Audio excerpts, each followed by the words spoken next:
ओम शांति। ओम शांति। आज प्यारे बाबा के 6 तारीख के महावाक्य हैं। आज बाबा के अव्यक्त महावाक्य हैं। रिवाइज कोर्स है 6 जनवरी 1990 का। आज है 6 फरवरी और रिवाइज मुरली हो रही है 6 जनवरी 1990। मुरली का हेडिंग है होली हंस की परिभाषा। होली हंस की परिभाषा। आज ज्ञान सागर बाप होली हंसों का संगठन देख रहे हैं। होली हंस अर्थात स्वच्छता और विशेषता वाली आत्माएं। हंस की विशेषता होती है ना, हंस जो होता है वो नीर और क्षीर दोनों को अलग कर देता है। तो बाबा हम बच्चों को ऐसा हंस बुद्धि बनाते हैं। कंकड़ पत्थर छोड़ देता है और मोती चुभता है। तो बाबा भी हम बच्चों को कहते हैं होली हंस अर्थात स्वच्छता और विशेषता वाली आत्माएं। स्वच्छता अर्थात मन, वचन, कर्म, संबंध सर्व में पवित्रता। पवित्रता की निशानी सदा ही सफेद रंग दिखाते हैं। तो आप होली हंस भी सफेद वस्त्रधारी, साफ दिल अर्थात स्वच्छता स्वरूप हो। तन, मन और दिल से सदा बेदाग अर्थात स्वच्छ हो ना। बाबा ने कहा आप होली हंस भी सफेद वस्त्रधारी, साफ दिल वाले, स्वच्छता स्वरूप हो। तन से भी, मन से भी और दिल से भी कैसे बनना है? सदा बेदाग, स्वच्छ। अगर कोई तन से अर्थात बाहर से कितना भी स्वच्छ हो, साफ हो, लेकिन मन से साफ ना हो। बाबा ने कहा कोई बाहर से कितना भी स्वच्छ हो लेकिन मन से साफ ना हो, स्वच्छ ना हो, तो कहते हैं पहले मन को साफ करो। मन में अगर मैल है, मैल की निशानी क्या होती है? अगर दर्पण में कुछ लगा हुआ है तो जो भी उसके अंदर शक्ल देखेगा उसको क्या दिखाई देगा? उसकी शक्ल गंदी दिखाई देगी, उसमें कुछ ना कुछ लगा हुआ दिखाई देगा। गलती शक्ल वाले की नहीं, किसकी है? दर्पण की है। दर्पण पे कुछ लगा हुआ है इसलिए। तो इसी तरह से मन रूपी दर्पण अगर स्वच्छ नहीं है अपना, तो सब में कोई ना कोई कमियां नजर आती रहेंगी। तो बाबा यही कहते हैं बच्चे, अगर बाहर से कोई कितना भी साफ हो, स्वच्छ हो, लेकिन मन साफ नहीं, तो क्या कहते हैं? पहले मन को साफ रखो। साफ मन व साफ दिल पर साहिब राजी होता है। साथ साथ साफ दिल वाले की सर्व मुराद अर्थात कामनाएं पूरी होती हैं। हंस की विशेषता स्वच्छता अर्थात साफ है, इसलिए आप ब्राह्मण आत्माओं को होली हंस कहा जाता है। चेक करो कि मुझ होली हंस आत्मा की चारों ही बातों में अर्थात तन, मन, दिल और संबंध में स्वच्छता है। फिर बाबा कहते हैं अब अपने आप को चेक करो कि तन, मन, दिल और संबंध में स्वच्छता है। अब कैसे चेक करना है वो भी बाबा ने मुरली में क्लियर किया है, कितना कितना अपने आप को देखना है। बाबा ने कहा संपूर्ण स्वच्छता व पवित्रता यही इस संगम युग में सबका लक्ष्य है। इसलिए ही आप ब्राह्मण सो देवताओं को संपूर्ण पवित्र गाया जाता है। सिर्फ निर्विकारी नहीं कहते, लेकिन संपूर्ण निर्विकारी कहा जाता। बाबा ने का जो डिग्री मिलती है वो सिर्फ ऐसे नहीं कि काम चलाओ चलो इतना कह दिया। बाबा ने का संपूर्ण निर्विकारी। 16 कला संपन्न कहा जाता है। सिर्फ 16 कला नहीं कहते, लेकिन उसमें सर्व संपन्नता माना परफेक्शन। गायन आपका ही देवता रूप का है, लेकिन बने कब? बाबा ने कहा देवी देवता तो आपको ही बनना है ना, पर बने कब? इस समय ही बन रहे हैं, है ना। बाबा ने कहा ब्राह्मण जीवन में व देवता जीवन में, देवी देवता जीवन में थोड़ी कोई देवता बनेगा, वहां तो बने बनाए जाएंगे, है ना। बन जाएंगे तभी एंट्री मिलेगी, नहीं तो एंट्री नहीं है ना। तो बाबा ने कहा बच्चे ब्राह्मण जीवन में ही बनना पड़ेगा। बनने का समय अब संगम युग है, इसलिए चेक करो कहाँ तक अर्थात कितने % में स्वच्छता अर्थात पवित्रता धारण की है। तन की स्वच्छता अर्थात सदा इस तन को आत्मा का मंदिर समझ उस स्मृति से स्वच्छ रखना। जितनी मूर्ति श्रेष्ठ होती है उतना ही मंदिर भी कैसा होता है। देखो बड़े बड़े मंदिर कितनी सफाई रखी जाती है, वहां पर देखने जाते हैं ना लोग भी। तो जितनी उस मंदिर की मान्यता उतनी वहां स्वच्छता है।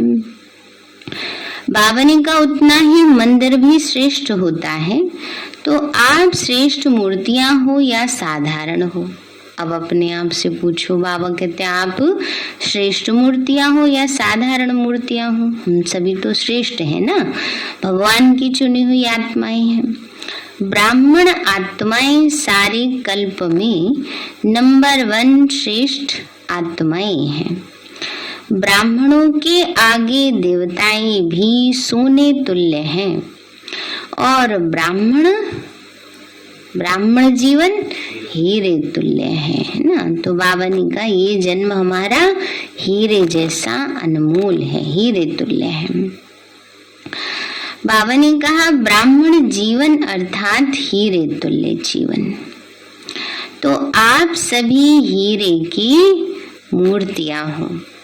एक ही हीरा कितना महंगा मिलता है, और बाबा कहते हैं आप सब क्या हो, चैतन्य हीरे की मूर्तियां हो।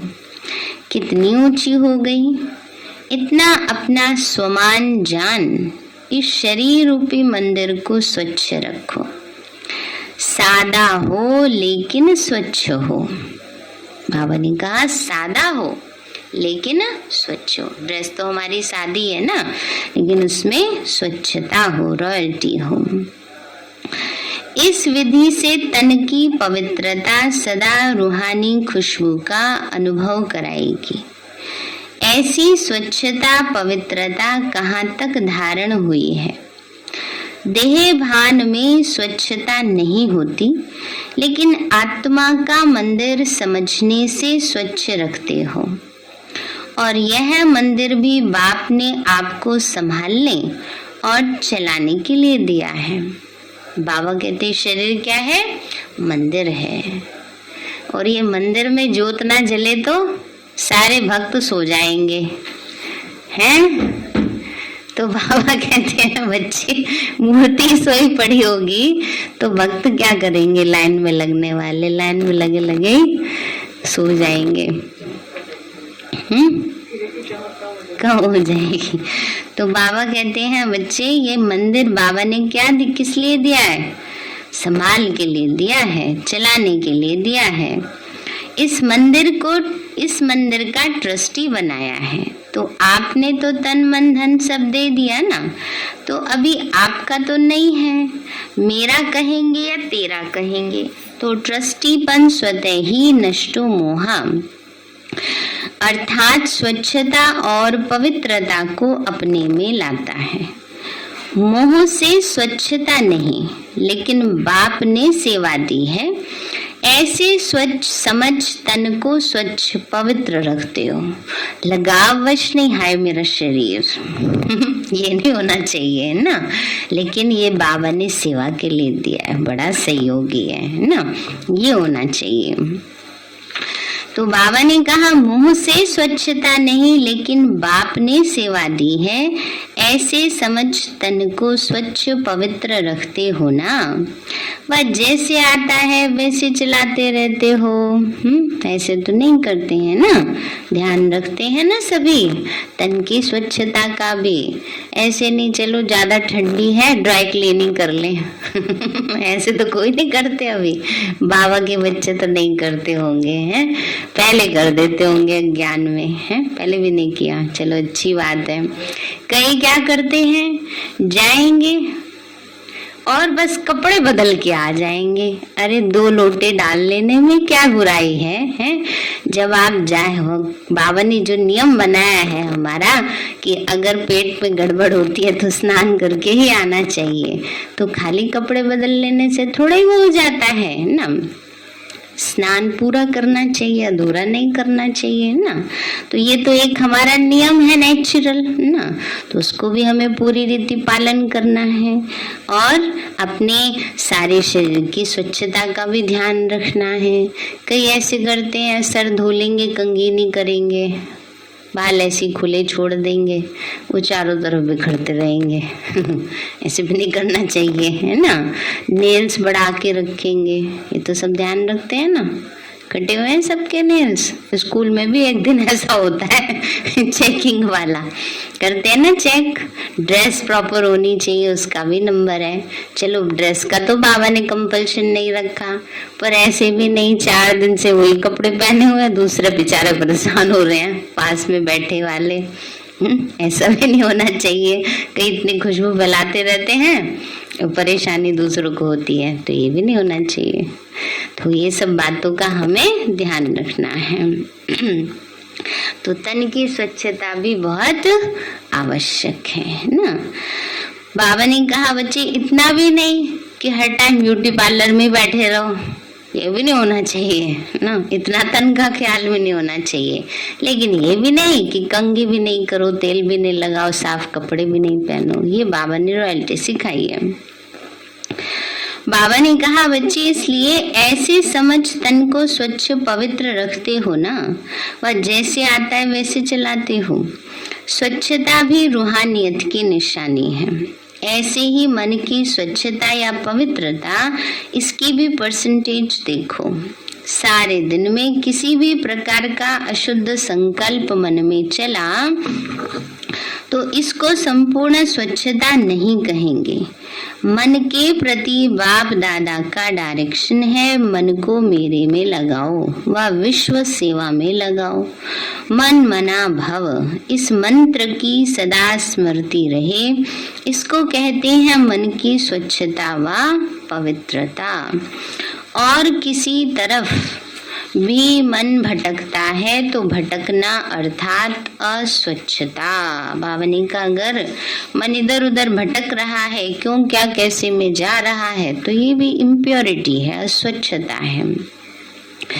इस विधि से चेक करो कि कितने % में स्वच्छता धारण हुई। विस्तार तो जानते हो ना, मन कहाँ कहाँ भटकता है, बाबा कहते विस्तार तो जानते हो ना। तीसरी बात है दिल की स्वच्छता, इसको भी जानते हो कि सच्चाई ही सफाई है। अपनी स्व उन्नति अर्थ जो भी पुरुषार्थ है, जैसा भी पुरुषार्थ है, वह सच्चाई से बाप के आगे रखना। बाबा ने कहा जो भी है जैसा भी है सच्चाई से क्या करो, बाबा के आगे रखो। ऐसे नहीं झूठा मूठा चार्ट भर दो, बाबा को पता है खुद को पता है ना, भरने से क्या होगा।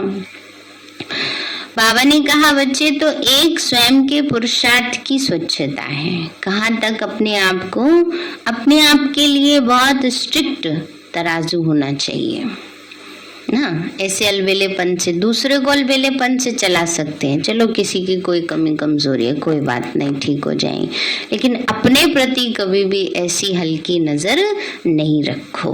अपने अपने लिए स्ट्रिक्ट रूल्स बनाओ। कल ही बाबा ने इस पर सारी मुरली चलाई ना, सजा दो अपने आप को। सजा देने का मतलब ये नहीं मार पिटाई अपने आप के करने लगो, नहीं, अपने लिए दृढ़ता से नियम बनाओ। बाबा ने कहा, बच्चे स्वयं के पुरुषार्थ की स्वच्छता, दूसरा सेवा करते सच्चे दिल से, कहाँ तक सेवा कर रहे हैं इसकी स्वच्छता। अगर कोई भी स्वार्थ से सेवा करते हो तो उसको सच्ची सेवा नहीं कहेंगे। तो सब समझ गए ना, कई नाम मान शान के लिए करते हैं सेवा, केवल दिखाने के लिए करते हैं सेवा, है ना। बाबा ने कहा वो सच्ची सेवा नहीं कही जाएगी। बाबा ने कहा, बच्चे उसको सच्ची सेवा नहीं कहेंगे तो सेवा में भी सच्चाई सफाई कितनी है। कोई सोचते हैं सेवा तो करनी ही पड़ेगी। बाबा कहते हैं कोई सोचते हैं सेवा तो करनी ही पड़ेगी, बिना सेवा के तो कैसे चलेगा, करनी पड़ेगी नहीं आना चाहिए। तो बाबा ने कहा, बच्चे जैसे मजबूरी में कर रहे हो, उस सेवा के नंबर मिलेंगे? नहीं मिलते हैं, थोड़े मिलेंगे। सेवा कर रहे हैं, पुण्य कर रहे हैं, तो नंबर तो बाबा दे ही देगा, पर उतने नहीं देंगे। जैसे अमृत वेला नेमिनाथ बन के करो तो भी एक नंबर तो है ही, चलो उठ के बैठे तो सही, इतना तो किया। तो इसलिए बाबा कहते हैं इसे सेवा कर रहे हो तो थोड़ा बहुत रिटर्न उसका जरूर मिलेगा, उतना ही मिलेगा जितना आप चाहते हो। जो पदम गुणा कमाई जमा होनी चाहिए वो नहीं हो पाती। बाबा ने कहा, बच्चे सेवा तो करनी ही पड़ेगी। कोई ऐसे सोचते हैं जैसे लॉ की गवर्नमेंट की ड्यूटी है, चाहे सच्चे दिल से करो चाहे मजबूरी से करो, कि 6 बजे तक ऑफिस में बैठना ही बैठना है, चाहे काम है चाहे नहीं है। तो ऐसे नहीं ना, वहां तो स्थूल धन मिलता है, अल्पकाल की प्राप्ति होती है, तो पदम गुणा प्राप्ति है। तो बाबा ने कहा, बच्चे चाहे अलबेले बन के करो, करनी पड़ती है ना, कैसे भी करके 8 घंटे पास करनी है। ऐसे इस ऑलमाइटी गवर्नमेंट द्वारा ड्यूटी मिली हुई है, ऐसे समझ के सेवा करना, इसको सच्ची सेवा नहीं कहा जाता। ड्यूटी नहीं है, सेवा है हमारी, प्यार से करनी है। जैसे आज सुबह सुना ना, आशा दीदी अपना अनुभव सुना रही थी, कलकत्ता गई थी, दादी निर्मल शांता हुआ करते थे ना वहां पर, बाबा की लौकिक बेटी, कलकत्ता जोन की इंचार्ज। दादी बहुत प्रेम प्यार से पालना करती थी और बहुत रॉयल्टी से, चेहरे से देखो उनके कितनी रॉयल्टी झलकती है, बिल्कुल ब्रह्मा बाबा का जैसे स्वरूप, लेकिन उतनी स्ट्रिक्ट भी थी दादी जी। दादी ने उन्होंने जाके पूछा, दादी मेरी ड्यूटी ना, तो दादी ने कहा तुम सेठ हो या नौकर हो? ड्यूटी किसकी होती है? नौकर की होती है। मालिक तो अपनी सारी चीजों की संभाल करता है। अगर कोई चीज बिखरी पड़ी है, नौकर तो सोचेगा चलो छोड़ो नीचे गिर गई। मालिक क्या करेगा, नहीं इसमें से भी साफ करके जो निकाल सकते हो निकाल ले। अपना समझेंगे ना तो उनको ड्यूटी बतानी नहीं पड़ती है। तो इसलिए कई क्या सोचते हैं, हमारा काम थोड़ी है, कर लेंगे जिसका काम होगा, हमारी सेवा थोड़ी है। नहीं, बाबा कहते कभी भी ये नहीं आना चाहिए। अब डायमंड हॉल की सेवा होती है, कई सोचो कौन देख रहा है हमने चेयर ठीक करी नहीं करी है, कौन देख रहा है? कौन देख रहा है? बाबा देख रहा है। किसके लिए कर रहे हैं? थोड़ा ही कोई फलाने सेंटर को दिखाने के लिए कर रहे हैं। हम सेवा करते हैं बाबा के लिए ना। तो जो बाबा को दिखाने के लिए करेंगे वो प्यार से करेंगे, उतने दिल से करेंगे। जो दूसरों को दिखाने के लिए करेंगे वो सोचेंगे क्या करें, सेवा ही नहीं ऐसी कोई ना, या और कर लेंगे कोई बात नहीं, वो बचेंगे सेवा करने से। तो ये बाबा कह रहे हैं, तो उसमें सच्चाई नहीं हुई। तो बाबा ने कहा, बच्चे ड्यूटी सिर्फ नहीं लेकिन ब्राह्मण आत्माओं का निजी संस्कार ही सेवा है। तो संस्कार स्वतः ही सच्ची सेवा के बिना रहने नहीं देता। बैठे हैं तुम तो सेवा कर रहे हैं ना, कई बार कोई स्थूल सेवा नहीं होती है। दादी कहती थी तुम्हारा बैठना ही सेवा है। तो इसलिए बाबा कहते हैं बच्चे हम सेवा कर रहे हैं, हम प्रेजेंट हैं बाबा के घर में। कोई भी आता पूछते हैं ना बहन जी कहाँ हैं, तो ये सेवा हुई ना एक। तो बैठे रहना भी सेवा है, अटेंडेंस लगाने वाला कोई तो है ना। तो इसलिए बाबा कहते हैं बच्चे जिसके मन में सेवा की भावना होती है वो कैसे ना कैसे सेवा इमर्ज कर लेते हैं। बाबा ने कहा तो ऐसे चेक करो कि सच्चे दिल से अर्थात ब्राह्मण जीवन के स्वतः संस्कार से कितने % की सेवा की। इतने मेले कर लिए, इतने कोर्स करा लिए, लेकिन स्वच्छता और पवित्रता की % कितनी रही। ड्यूटी नहीं है लेकिन निजी संस्कार है, स्वधर्म है, स्वकर्म है। ये हमारी ड्यूटी नहीं है, कोई बंद के हमसे नहीं करा रहा है। किसी ने पूछा आपको मम्मी पापा ने छुट्टी दे दी, जबरदस्ती तो नहीं छुट्टी लेके आए? मैंने कहा नहीं, हम तो अपनी मर्जी से ही आए हैं इसमें ना। कहा नहीं, ये तो बहुत अच्छी बात है ना। तो लोग कई बार ये भी सोच लेते हैं कहीं ये कोई मजबूरी से नहीं सेवा कर रहे हम। तो बाबा ने कहा ड्यूटी नहीं है लेकिन निजी संस्कार है, स्वधर्म है, स्वकर्म है। चौथी बात संबंध में स्वच्छता। इसका सार रूप में विशेष ये चेक करो कि संतुष्टता रूपी स्वच्छता कितने % में है। सारे दिन में भिन्न भिन्न वैरायटी आत्माओं से संबंध होता है। 3 प्रकार के संबंध में आते हैं। एक है ब्राह्मण परिवार के, दूसरा आए हुए जिज्ञासु आत्माओं के, और तीसरा लौकिक परिवार के। तीनों ही संबंध में सारे दिन में स्वयं की संतुष्टता और संबंध में आने वाली दूसरी आत्माओं के संतुष्टता की % कितनी रही।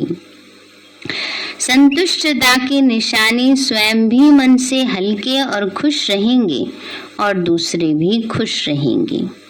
असंतुष्टता की निशानी स्वयं भी मन से भारी रहेंगे ना। जिन आत्माओं के संबंध संपर्क में हम आते हैं, बाबा कहते हैं बच्चे अगर वो आत्माएं संतुष्ट हैं तो मन से हल्कापन रहता है, नहीं तो भारीपन है। तो इसलिए इसको ठीक करना है।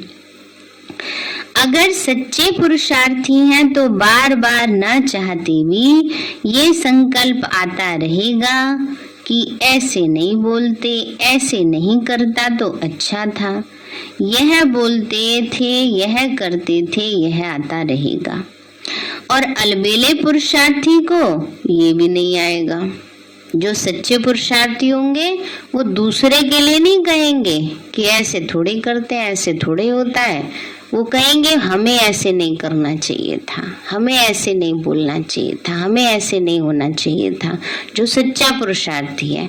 और जो अलबेलेपन में चल रहे हैं, ठीक है ना, हमने कौन सा गलत किया, ये ऐसे करके अपने को चला देंगे। तो ये पुरुषार्थ की सच्चाई सफाई हुई संबंध संपर्क की। तो बाबा ने कहा बच्चे अलबेले पुरुषार्थी को कभी ये नहीं आएगा, तो यह बोझ खुश रहने नहीं देगा, हल्का रहने नहीं देगा ना। कल भी बाबा ने सारी मुरली चेकिंग के ऊपर चलाई कि चेकिंग अपनी करो। अपनी अगर चेकिंग करते रहेंगे तो सारी चीजें ठीक होंगी, और अगर अपनी चेकिंग नहीं करेंगे, चेंज नहीं करेंगे, फिर खाली चेकिंग भी नहीं करो, कहीं चेकिंग करके दिल शिकस्त हो जाते हैं, बाबा हमसे तो होता ही नहीं कुछ, हमारे अंदर तो कमियां भरी पड़ी हैं, क्या करें। ये भी नहीं बन जाना है ना। हम शिव शक्तियां हैं, हम शक्तिशाली आत्माएं, मास्टर सर्वशक्तिवान है, क्यों नहीं कर सकते हैं ना। फिर ये हम मंगलाना है, स्वमान में भी रहना है, लेकिन अभिमान में भी नहीं आ जाना कि हमने तो कभी कुछ गलत किया ही नहीं, हम तो सबसे ही अच्छे हैं ना। ये भी नहीं आना चाहिए। कोई भी संपूर्ण तो बना नहीं, दादियां हमारी आज तक ये नहीं कह सकी हैं ना। तो इसलिए बाबा कहते हैं बच्चे अलबेले पुरुषार्थी को यह भी नहीं आएगा तो यह बोझ खुश रहने नहीं देगा, हल्का रहने नहीं देगा। संबंध की स्वच्छता अर्थात संतुष्टता, यही संबंध की सच्चाई और सफाई है। इसलिए आप कहते हो सच तो बिठो नच, माना जो अंदर से सच्चे होते हैं वो अंदर अंदर नाचते रहते हैं। नाचना माना निश्चिंत रहना। अर्थात सदा खुशी में नाचता रहेगा तो सुना होली हंस की परिभाषा। अगर सत्यता की स्वच्छता नहीं है तो हंस हो लेकिन होली हंस नहीं हो। तो चेक करो संपन्न और संपूर्ण का जो गायन है वो कहाँ तक बने हैं।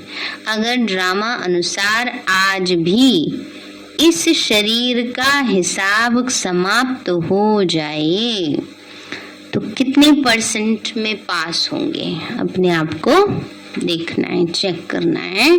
अगर समझो इस समय शरीर छूट जाए तो कितने परसेंट नंबर है। वह ड्रामा को कहेंगे थोड़ा सा ठहरो, ठहरेगा? नहीं ठहरता, नहीं ठहरेगा। ये सोचकर नहीं बैठो कि छोटे छोटे तो जाने वाले हैं नहीं। बाबा कहते हैं ये सोच के नहीं बैठो, अभी तो हमारी उम्र ही क्या, अभी थोड़े जाएंगे हम। ऐसा कभी भी नहीं होता है ना। अभी देखो कोरोना ने ये पाठ सबको पक्का करा दिया है ना। और केवल ये नहीं कि अज्ञानी जाते हैं, ब्राह्मण भी जाते हैं। बाबा के बच्चे थे, कई बहुत कम उम्र वाले भी थे, भी चले गए कोरोना में ना। तो इसलिए बाबा कहते हैं अवर रेडी हो। हरिनगर में एक भाई सुंदरलाल भाई जी की तो फिर भी उम्र थी काफी, लेकिन उनके साथ जो सहयोगी आत्मा थी कुमार भाई, वो तो बहुत छोटी ही उम्र के थे, 30-35 साल होगी उनकी उम्र, और कोरोना में वो भी चली गई आत्मा। तो इसलिए कब किसको जाना पड़ जाए कोई भरोसा नहीं है। तो इसलिए बाबा ने कहा बच्ची या ड्रामा कहेंगे कि थोड़ा समय ठहरो, या तो सोचकर नहीं बैठी हो कि छोटे छोटे तो जाने वाले हैं नहीं। एवर रेडी का अर्थ क्या है? समय का इंतजार तो नहीं करते कि अभी 10-11 वर्ष तो है ही, बहुत करके 2000 का हिसाब सोचते हैं। 90 की वाणी है ना, तो उस समय तो बड़ी लहर थी ये, 2000 में विनाश हो जाएगा, 2000 में विनाश हो जाएगा। एक हंसी की बात सुनाती हूँ, मुझे कभी भूलती नहीं है। मैं तो छोटी सी थी बिल्कुल, कितने साल की होंगी, बहुत ही छोटी थी। तो ये पाठ अंदर तक भरा हुआ था, 2000 में विनाश हो जाएगा। तो मेरी फ्रेंड थी, मैंने उसको बोल दिया। बच्चे कभी कभी जोश में आ जाते हैं, कहा 2000 में ना बिल्कुल सारी दुनिया खत्म हो जाएगी, और अगर नहीं हुई ना तो जो तू कहेगी ना वही मैं कर दूंगी। जो कहेगी वो दे दूंगी। अभी मैं सोचती हूँ गलती से कभी टकरा ना जाए कहीं।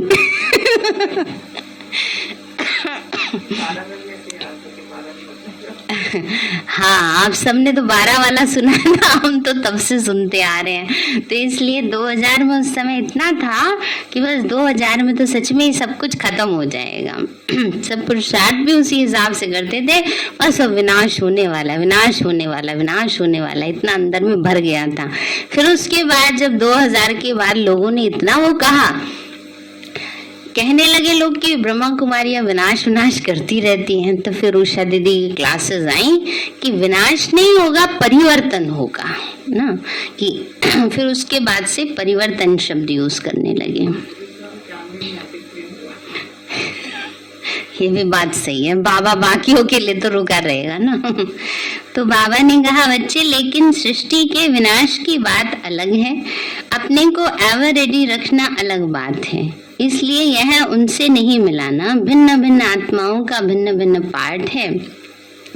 इसलिए ये नहीं सोचो कि मेरा एडवांस पार्टी में तो नहीं है, तो मेरा तो विनाश के बाद भी पार्ट है, कोई आत्माओं का है, लेकिन मैं तो एवर रेडी हूँ। बाबा ने कहा ये नहीं सोचो कि मेरा तो एडवांस पार्टी में है, नहीं तो अलबेलेपन का अंश प्रकट हो जाएगा। एवर रेडी रहो, फिर चाहे 20 वर्ष जिंदा रहो तो भी कोई हर्जा नहीं, लेकिन ऐसे आधार पर नहीं रहना। इसको कहते हैं होली हंस। ज्ञान सागर के कंठे पर आए तो है ना, तो आज होली हंस की स्वच्छता सुनाई, फिर विशेषता सुनाएंगे। तो टीचर्स को चेक करना आता है ना, टीचर्स को विशेष समर्पित होने का भाग्य मिला हुआ है। चाहे प्रवृत्ति वाले भी मन से समर्पित हैं, फिर भी टीचर्स का विशेष भाग्य है। काम ही याद और सेवा है। चाहे खाना बनाती हैं या कपड़े धुलाई करती हैं, यह भी यज्ञ सेवा है। वह भी अलौकिक जीवन के प्रति ही सेवा करते हो ना। प्रवृत्ति वालों को दोनों तरफ निभाना पड़ता है। आपको तो एक ही काम है, डबल तो नहीं है। तो जो सच्चाई और सफाई से बाप और सेवा में सदा लगे रहते हैं, उन्हें कोई और मेहनत करने की आवश्यकता नहीं पड़ती। सुनाया था कि योग्य टीचर का भंडारा और भंडारी सदा भरपूर रहेगा। फिक्र नहीं करना पड़ेगा अगला मास कैसे चलेगा, मेला कैसे होगा। सेवा के साथ साथ साधन स्वतः प्राप्त होंगे। रूहानी आकर्षण सेवा और सेवा केंद्र स्वतः ही बढ़ाती रहती है। तो जब ज्यादा सोचते हो कि जिज्ञासु क्यों नहीं बढ़ते हैं, ठहरते क्यों नहीं हैं, चले क्यों जाते हैं, तो जिज्ञासु नहीं ठहरते। योग युक्त होकर रूहानियत से आह्वान करते हो तो जिज्ञासु स्वतः ही बढ़ते हैं। ऐसे होता है ना। तो मन सदा हल्का रखो, किसी प्रकार का बोझ नहीं रहे। किसी भी प्रकार का बोझ है तो चाहे अपना, चाहे सेवा का, चाहे सेवा साथियों का, उड़ने नहीं देगा। सेवा भी ऊंची नहीं उठेगी। इसीलिए सदा दिल साफ और मुराद हासिल करते रहो। प्राप्तियां आपके सामने स्वतः ही आएंगी। क्या सुना? सर्व रूहानी प्राप्तियां ही ब्राह्मणों के लिए हैं और कहाँ जाएंगी। अधिकार ही आप लोगों का है, अधिकार कोई छीन नहीं सकता है। अच्छा, फिर बाबा ने महाराष्ट्र के ग्रुप से मुलाकात की। बाबा ने कहा, सदा खुशहाल रहते हो। खुशहाल अर्थात भरपूर संपन्न। खुशहाली स्वयं को भी प्रिय है और औरों को भी प्रिय लगती है। जहाँ खुशहाली नहीं होती उसे कांटों का जंगल कहते हैं। तो आप सबकी जीवन खुशहाल बन गई। और चाल कौन सी हो गई? उड़ती कला वाली फरिश्तों की चाल हो गई। तो हाल भी अच्छा और चाल भी अच्छी। दुनिया वाले मिलते हैं तो हाल चाल पूछते हैं ना, तो आपका क्या हाल चाल है? हाल है खुशहाल और चाल है फरिश्तों की चाल, दोनों ही अच्छी हैं। खुशहाली में कोई कांटे नहीं आएंगे। पहले कांटों के जंगल में जीवन थी, अभी बदल गई है। अभी फूलों की खुशहाली में आ गए हैं ना। बाबा ने कहा, बाबा के बच्चे बने तो जैसे फूलों की खुशहाली में आ गए। सदा जीवन में दिव्य गुणों के फूलों की फुलवारी लगी हुई है। दिव्य गुणों के गुलदस्ते का चित्र बनाते हैं ना। एक चित्र है ना अपना प्रदर्शनी की जो किताब है उसमें लास्ट पन्ने पर बना हुआ है, उसमें सारे दिव्य गुणों का गुलदस्ता दिखाया है। बाबा ने कहा, तो वह दिव्य गुणों का गुलदस्ता कौन सा है? आप हो ना या दूसरे कोई हैं? कांटों का भी गुलदस्ता नहीं बनता, फूलों का गुलदस्ता बनता है। तो सिर्फ पत्ते ही होंगे तो भी कहेंगे गुलदस्ता ठीक नहीं है। खाली पत्तों का भी गुलदस्ता नहीं कहा जाएगा, गुलदस्ता होता फूलों का। तो आप स्वयं दिव्य गुणों का गुलदस्ता अर्थात खुशहाल हो गए। तो जो भी आपके संपर्क में आएंगे उन्हें दिव्य गुणों के फूलों की खुशबू आती रहेगी और खुशहाली देख करके खुश होंगे, शक्ति का भी अनुभव करेंगे। इसलिए आजकल डॉक्टर्स भी कहते हैं बगीचे में जाकर पैदल करो। तो खुशहाली औरों को भी शक्तिशाली बनाती है और खुशी में लाती है। इसलिए आप लोग कहते हो कि हम एवर हैप्पी हैं। चैलेंज भी करते हो कि अगर किसी को एवर हैप्पी बनना हो तो हमारे पास आए। तो आप सभी को बाप की स्मृति दिलाएंगे।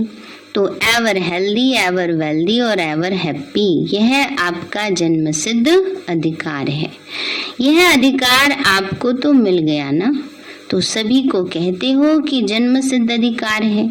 चाहे शरीर बीमार भी हो तो भी मन तंदुरुस्त है ना। मन खुश है तो जहान खुश है और मन बीमार है तो शरीर भी पीला हो जाता है। मन ठीक होगा तो शरीर का रोग भी महसूस नहीं होगा। ऐसे होता है ना, क्योंकि आपके पास खुशी की खुराक बहुत बढ़िया है। दवाई अच्छी होती है तो बीमारी भाग जाती है। आपके पास जो खुशी की खुराक है वो बीमारी को भगा देती है, भुला देती है। तो मन खुश, जहान खुश, जीवन खुश। इसलिए एवर हेल्दी भी है, वेल्दी भी है, हैप्पी भी है। जब स्वयं हो तब दूसरों को चैलेंज कर सकते हो। नहीं तो चैलेंज नहीं कर सकते। बाबा ने कहा जब स्वयं एवर हेल्दी वेल्दी और हैप्पी हैं तो दूसरे को भी कह सकते हैं, नहीं तो नहीं कह सकते। तो अपने को देखकर औरों के ऊपर रहम आता है, क्योंकि अपना परिवार है। चाहे कैसी भी आत्माएं हैं, लेकिन है तो एक ही परिवार के ना। तो जिसको भी देखेंगे तो महसूस करेंगे कि ये हमारा ही भाई है, हमारे ही परिवार का है। परिवार में भी कोई नजदीक के होते हैं, कोई दूर के होते हैं, लेकिन कहेंगे तो परिवार के ही ना। तो जैसे बाप रहमदिल है, बाप से यही मांगते हैं कि कृपा करो, रहम करो। तो आप भी कृपा करेंगे, रहम करेंगे ना, क्योंकि बाप समान निमित्त बने हुए हो। ब्राह्मण आत्मा को कभी भी किसी आत्मा के प्रति घृणा नहीं आ सकती। रहम आएगा, घृणा नहीं आएगी, तरस आएगा ना समझी पर ना। भावनी का घृणा नहीं आ सकती, घृणा किसी भी आत्मा से नहीं करनी चाहिए ना। बाबा ने कहा क्योंकि जानते हैं चाहे कंस है, चाहे जरासंधी है, चाहे रावण है, कोई भी है, फिर भी रहमदिल बाप के बच्चे घृणा नहीं करेंगे। परिवर्तन की भावना रखेंगे, कल्याण की भावना रखेंगे, फिर भी अपना परिवार है, परवश है। परवश के ऊपर कभी घृणा नहीं आती, सभी माया के वश है। तो परवश के ऊपर दया आती है, रहम आता है। जहाँ घृणा नहीं आएगी वहाँ क्रोध भी नहीं। जब घृणा आती है तो जोश आता है, क्रोध आता है। जहाँ रहम होता है वहाँ शांति का दान देंगे। तो दाता के बच्चे हो ना तो शांति देंगे ना। बाबा ने कहा हम सब दाता के बच्चे हैं, तो सबके प्रति रहम का भाव, शांति का दान। अच्छा, सर्व होली हंसों को, चारों ओर के सच्चे साहिब को राजी करने वाले, सच्ची दिल वाली श्रेष्ठ आत्माओं को, सदा स्वयं को एवर रेडी रखने वाले नंबर 1 बच्चों को, सदा अपने को गायन योग्य, संपूर्ण और संपन्न बनाने वाले बाप के समीप बच्चों को, सदा अपने को अमूल्य हीरे तुल्य अनुभव करने वाले अनुभवी आत्माओं को बाप दादा का याद प्यार और नमस्ते। अच्छा, मीठे मीठे सिक्के लदे बच्चों प्रति दादा का याद प्यार और गुड मॉर्निंग। रूहानी बाप की रूहानी बच्चों को नमस्ते। रूहानी हम बच्चों की रूहानी माता पिता बाप दादा को नमस्ते नमस्ते नमस्ते बाबा नमस्ते। वरदान दिया बाबा ने, ज्ञान खजाने द्वारा मुक्ति जीवन मुक्ति का अनुभव करने वाले सर्व बंधन मुक्त भव। ज्ञान खजाने द्वारा मुक्ति जीवन मुक्ति का अनुभव करने वाले सर्व बंधन मुक्त भव। बाबा बोले ज्ञान रत्नों का खजाना सबसे श्रेष्ठ खजाना है। इस खजाने द्वारा इस समय ही मुक्ति जीवन मुक्ति की अनुभूति कर सकते हैं। ज्ञानी तो आत्मा वह है जो दुख और शांति के सब कारण समाप्त कर अनेकानेक बंधनों की रस्सियों को काट कर मुक्ति व जीवन मुक्ति का अनुभव करें। अनेक व्यर्थ संकल्पों से, विकल्पों से और विकर्मों से सदा मुक्त रहना, यही मुक्त और जीवन मुक्त अवस्था है। बाबा ने कहा किससे मुक्त होना है?